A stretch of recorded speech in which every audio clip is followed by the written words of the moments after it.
नमस्कार दोस्तों, 21 जुलाई यानी कि आज रात क्या कुछ होने वाला है राधा कृष्ण कृष्ण अर्जुन गाथा में, आइए बात करते हैं। सबसे पहले ये दिखाया जाता है कि श्री कृष्ण काफी असंतुष्ट होते हैं धृतराष्ट्र के निर्णय से, क्योंकि धृतराष्ट्र सभी के यानी कि भीष्म पितामह और बाकी पांडवों के निर्णय के विरुद्ध जाकर दुर्योधन को राजा बनाने को मान जाते हैं। जिस पर श्री कृष्ण का ये कहना होता है कि आपको ये सोचना चाहिए कि अगर दुर्योधन राजा बन भी जाते हैं और सभी असंतुष्ट रहते हैं तो इस नकारात्मक शक्ति के साथ उनका राजा बनना बिल्कुल भी सही नहीं होगा। जिस पर दुर्योधन कहते हैं कि हमें क्या करना चाहिए, तो जिस पर श्री कृष्ण कहते हैं कि आप अपनी मर्जी से कोई भी जगह हस्तिनापुर की एक छोटी सी भी जगह का दान कर सकते हैं पांचों पांडवों को। जिस पर दुर्योधन मान जाते हैं और अपने मामा शकुनी के साथ कुछ समय लेकर फिर वापस आते हैं। कुछ समय के संवाद में मामा शकुनी और दुर्योधन के बीच ये बात होती है कि कैसे भी करके इन पांचों पांडवों को ऐसी जमीन देनी है ताकि वो लोग वहां रह ना सके और वो पांचाल चले जाए, जिसके बाद उन्हें घर जमाई का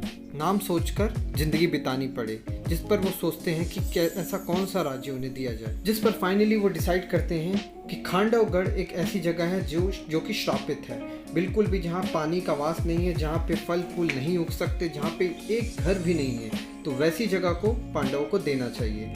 वापस आकर दुर्योधन बताते हैं कि हम आपको जगह देने को सज्ज है, पर आपको ये वादा करना होगा कि इसके पश्चात पांडव बिल्कुल भी एक बार भी कुछ और की मांग नहीं करेंगे। जिस पर श्री कृष्ण मान जाते हैं। अब दुर्योधन अपनी बात रखते हैं कि हम उन्हें खांडवगढ़ दे रहे हैं, जिस पर पूरी की पूरी सभा बहुत ही नाराज हो जाती है। उनका ये कहना होता है कि ये आप पक्षपात कर रहे हैं, बिल्कुल भी सही नहीं है। खांडवगढ़ एक श्रापित भूमि है जहाँ पर किसी का भी वास नहीं हो सकता।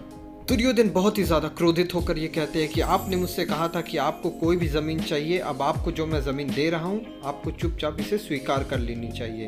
जिस पर श्री कृष्ण कहते हैं कि अब सारी चीज़ें पांडव पे छोड़ दी है मैंने। पांडव भी इस बात को मानकर निकलने की बात सोचते हैं। दूसरी तरफ श्री कृष्ण और बलराम के बीच संवाद होता है, जिस पर श्री कृष्ण कहते हैं कि मैं अर्जुन से प्रसन्न नहीं हूँ। जिस तरीके से सभा में अर्जुन ने अपने हक को भी नहीं मांगा, मैं बिल्कुल भी उससे इस बात को लेकर चिंतित हूँ। और ये भी कहते हैं कि एक भक्त होना आवश्यक है, पर उससे भी ज़्यादा आवश्यक है कि उनका एक मित्र हो।